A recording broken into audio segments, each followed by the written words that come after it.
Hello, I want to talk a little bit today about adjusting journal entries. Let me go ahead and share the screen. So I've already worked out some things, but I kind of want to talk through them and kind of explain adjusting journal entries. Now, adjusting journal entries, they're completed at the end of the period after all the normal transactions have been posted, but before a company produces their financial statements. Now, they follow the accrual basis of accounting. And a lot of the purpose of the accrual basis accounting is to recognize the revenues that need to be recognized, to recognize the expenses that need to be recognized before you do your financial statements.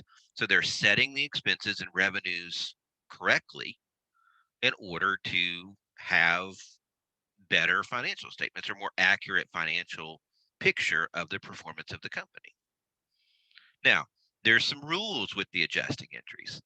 They never involve cash, and they always involve either a debit to an expense or a credit to a revenue.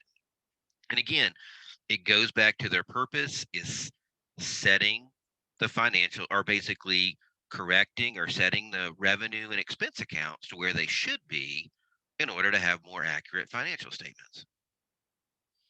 Now, what I'm going to do is I've worked through some examples here and I'm going to talk through these and kind of explain them. There are 7 different examples I'm going to work through. And these are very typical examples of what you will see in relation to adjusting journal entries. So what I would suggest is be familiar with these 7 and how they work, because they're the 7 types that you're going to see really over and over again. So the first one would be prepaid insurance. Now, this could also apply to prepaid rent. And if it was prepaid rent, it would be handled in a very similar manner to prepaid insurance, just the account would be prepaid rent instead of insurance. So what we're talking about here, and it kind of falls under prepaid expenses, are any expenses that you pay in advance as a company. You cannot recognize the expense until it's been incurred. Remember that the rule for expense recognition is it doesn't matter when the expense is paid, it matters when the expense is incurred. So if you pay a year's worth of insurance in advance, you can't recognize the insurance expense until every month passed by, because that's when the expense is incurred. And that's the rule of expense recognition. So let's say, for example, on January 2nd, a company paid $2,400 for 12 months of insurance. Now, prepaid happens a lot with insurance because you have to pay in advance, sometimes with rent because a company might be required to pay rent in advance, and also a lot of times with advertising. A company might be required to pay advertising in advance. So again, with all 3 of those types of expenses, they all could be handled in a very similar way to what we're going to look at here with insurance. So our original entry on January 2nd, whenever we prepay the insurance, would be we would debit an account called prepaid insurance for 2,400, and we would credit cash for 2,400. So we paid 12 months of insurance in advance on January the 2nd for the entire year. So what would be our adjusting entry? Basically, we would take that full amount, that 2,400, and since we paid 12 months, basically the amount that we would be recognizing per month would be $200 per month. So on January 31st, at the end of the month, we would record this entry. We would debit insurance expense and we would credit prepaid insurance. Now, prepaid insurance is a current asset. So if we pay an expense in advance, we recognize a current asset for it. And as we incur the expense, we recognize the expense and reduce the current asset that we set it up to, prepaid insurance. So this journal entry right here, we would do at the end of every month throughout the year. At the end of February, we would make this same entry. At the end of March, we would make this exact same entry where we debited the expense and credited prepaid insurance.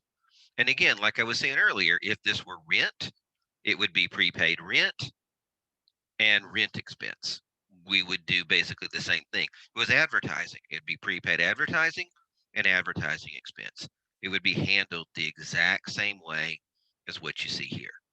So the first example of an adjusting entry would be related to prepaid expenses, such as prepaid insurance, prepaid rent, or prepaid advertising.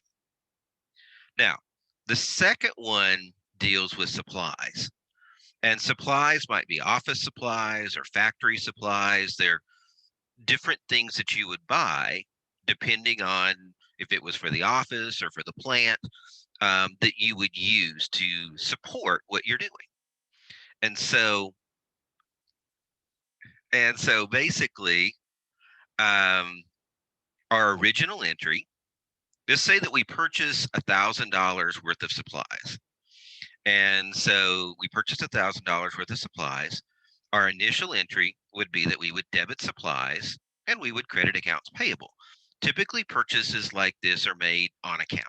So you've got a Staples charge, if it's office supplies, and you go to Staples, you purchase supplies, and uh, basically you put it on your Staples charge and you pay it off next month. That's a pretty typical transaction here. Now, the adjusting entry, you might see it in different ways, and we're going to look at it two different ways that you would probably see it. One is the problem might just say we used $600 worth of supplies for the month. And so basically what we would do here is we would debit supplies expense for what you used, and we would credit supplies. And this journal entry really has two different uses to it. It recognizes the expense for what we've used, and it recognizes a reduction to the balance in the asset supplies. So it really has kind of two different purposes there. So we're recognizing the expense for what we use, and we're reducing the amount of assets we have on hand because we've used supplies and we now have less supplies on hand. Now, another way you might see it is you might see it kind of like this. It might say supplies account on January 1st has $1,200, and we purchase another 1,000 over the month. We end the month with 800 in on hand. And so you would have to figure then how much you've used. Now, a good way to figure this is to do a T account. And you would just show, okay, we started with 1,200, we added 1,000, and our ending balance is 800. So how much did we use? For purposes here, I'm going to say we started with 1,200, we added 1,000, so we had $2,200 worth of office supplies available. But we ended with 800, so that means we had to use 1,400 over the period. And so our adjusting entry would be a debit to supplies expense and a credit to supplies. That would basically be our adjusting entry. Now, the third area, depreciation expense. And one thing I'll say is, have you noticed so far, again, kind of the rule that I told you about earlier, the two rules? They never involve adjusting entries, never involve cash. So none of the adjusting entries that we've seen so far, none of the ones that we will see involve cash. And notice that they always involve a debit to an expense or a credit to a revenue account. So our depreciation expense would be the next one. And depreciation, you remember, depreciation, you will see more about depreciation later on in the course. Depreciation is whenever you purchase an asset, you recognize an expense as you use up that asset in the ordinary course of the business. So if you've got a vehicle, as you drive that vehicle and as you use it in the ordinary course of business, you're going to recognize depreciation because you're expensing off the use of that asset in your business. And so depreciation would be considered an adjusting entry made at the end of the period based on what methods of depreciation that you use with your assets. So the adjusting entry, it basically, there's a couple of different ways you could see it, but more than likely, this is the way you're going to see it. It's just going to say equipment depreciation for the month of January is $800. So you would record a journal entry and you would debit depreciation expense and you would credit accumulated depreciation equipment in this case for whatever amount of depreciation that's been incurred. So basically, how it would look on the balance sheet is you would have your equipment account.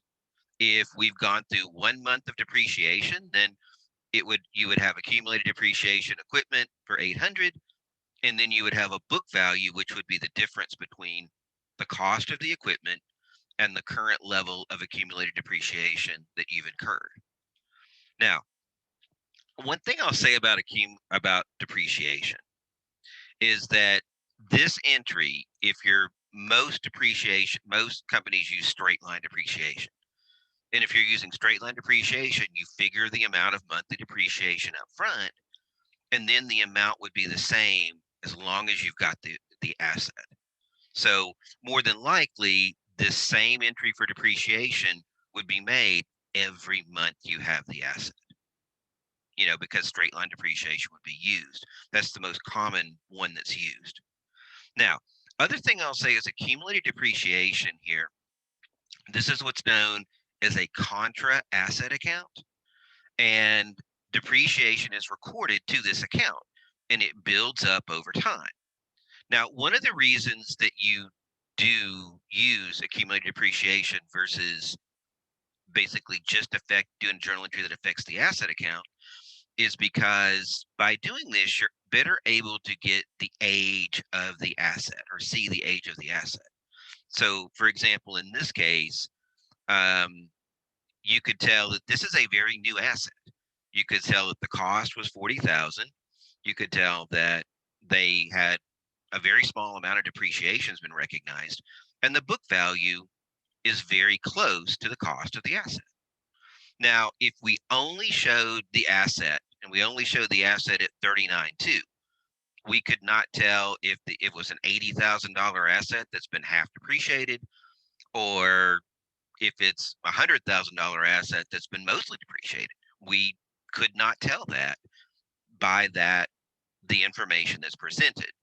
By presenting it this way, you're able to get a very good idea of the age of an asset.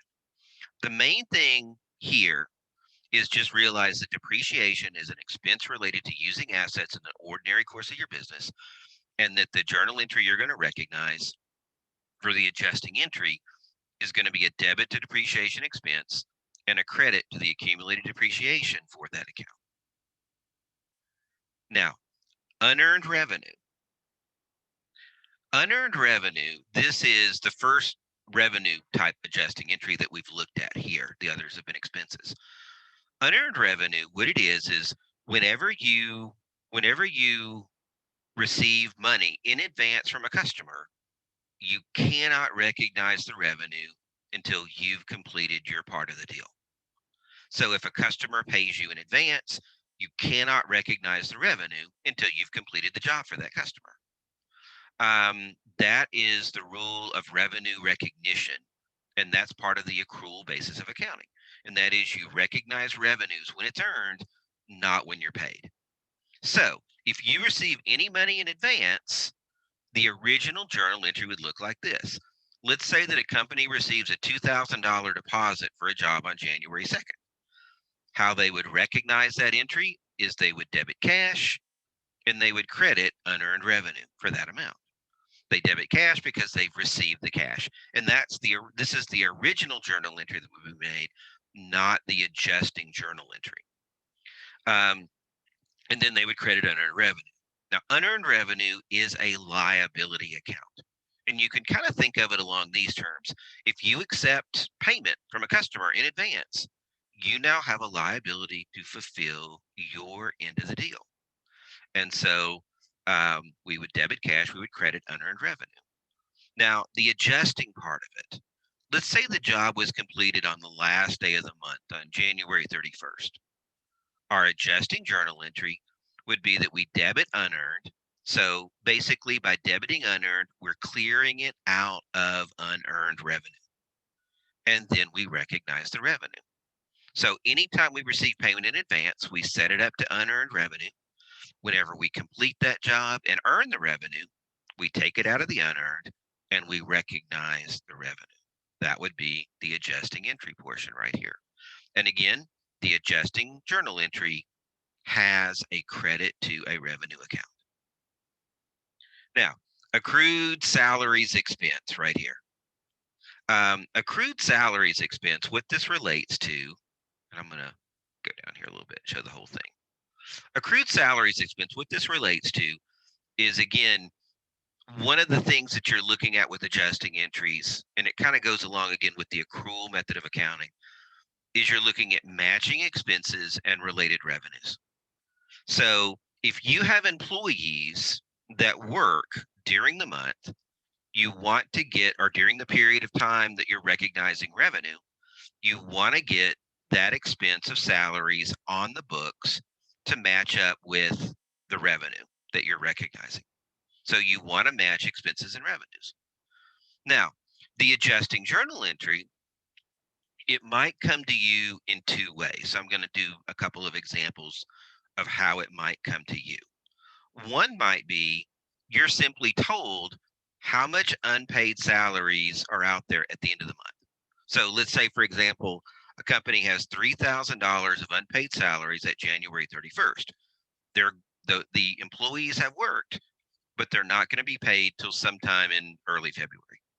So your adjusting entry would be you would debit salaries expense for that 3,000 and you would credit salaries payable.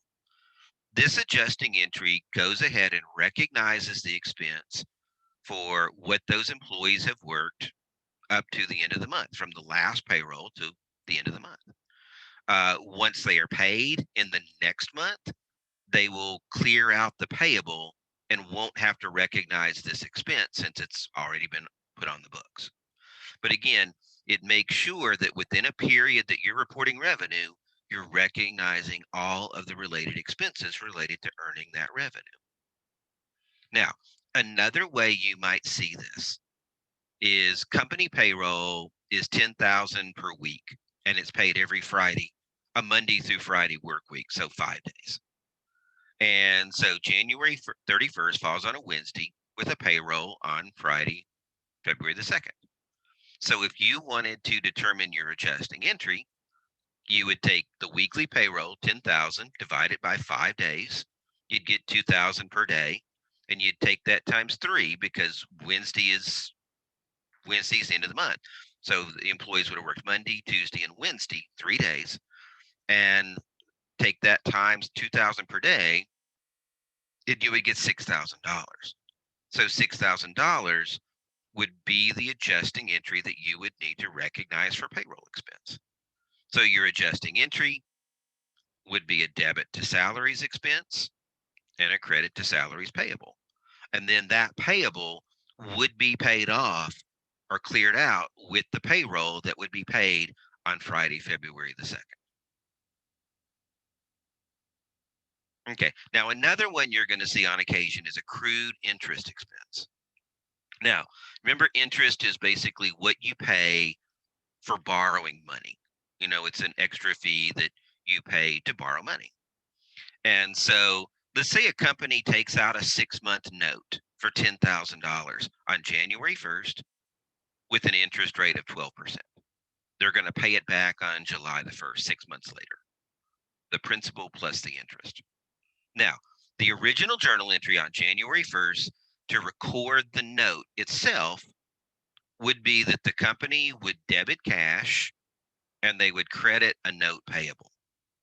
They basically signed a 6-month note. Company gets some money and the company will pay it back, principal and interest, at the end of 6 months.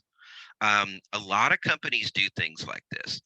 Companies that maybe are in a very secular business or that has business that has ups and downs in the business cycle. You know, what if you have a ski resort in Colorado and you need to take out a loan to get through the summer when you don't have a lot of business?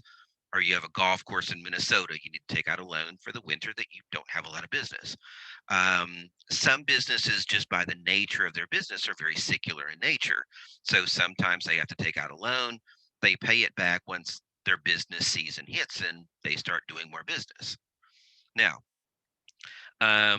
so your adjusting entry here would be that you need to recognize the interest expense that is occurring every single month that you've got this money, because you are using that money in your business to earn revenue. And again, it goes back to the accrual basis of accounting. It goes back to the matching principle of accounting, that you try to match expenses with related revenues, or revenues with related expenses. So this would be an example of this. So you want to find out what the interest is going to be. So the way that you figure interest is equal to principal, which is the amount you borrowed, times rate, which is the interest rate you're paying, times time.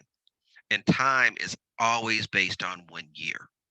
So in this example, I would take the principal, which is $10,000, times the rate, which is 12%, and that would equal $1,200. And then I would take that times time, which in this case it's 6 months, which is half a year. So you see, that's why I've got 0.5 there, and it would equal $600. Now we could take that $600 and divide it by 6 months, and it would equal $100 per month. We could have also done this by basically taking the total by 1/12, and that would have also given us the monthly interest. A couple of different ways that we could have kind of done this.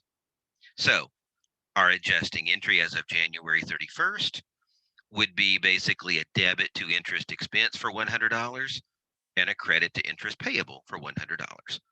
And we would make this very same entry at the end of January, February, March, April, May, June, and then we'd pay it off on basically July the 1st. We would have at that point recognized all of the expense, so we would just clear out the interest payable when we paid off the loan, because we would have recognized the interest expense every month along the way.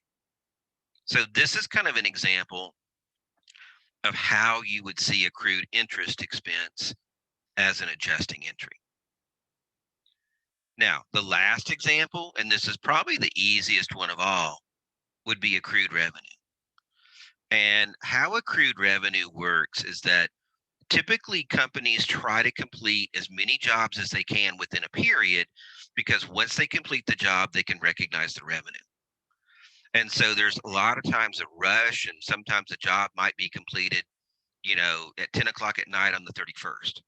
So anything that's during the regular process of recognizing transactions, any revenue items that are missed would be recognized with an adjusting entry.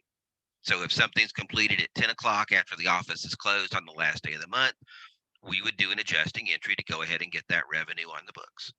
If something was completed on the 16th, but we somehow missed it, part of this process would be kind of the adjusting entries, kind of going back through and see, are there any revenues that we missed that we need to go ahead and get on the books?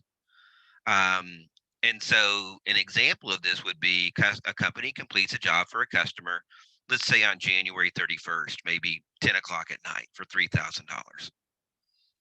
So it didn't get recorded with the regular daily journal entries or daily transactions because of when it was completed once the office was closed. So we would go back and do the adjusting entry, and that adjusting entry would be a debit to accounts receivable and a credit to service revenue. Basically, the adjusting entry would be, we're going to bill the customer, we're going to get the revenue on the books because we completed the job, so we can recognize the revenue. And it's just the total purpose of the adjusting entry is just to get the revenue on the books. Any revenue that we can recognize, we can go ahead and recognize it and get it on the books. So notice that this last adjusting, notice again, every single one of the adjusting entries we looked about either had a debit to an expense or a credit to a revenue account. That's a very important thing to remember about this process. And remember that this occurs after all the regular transactions have been recorded, but before the financial statements are or run. So adjusting entries are a good thing to understand and know, and make sure you understand these 7 types of adjusting entries because they are the typical ones that you're going to see over and over.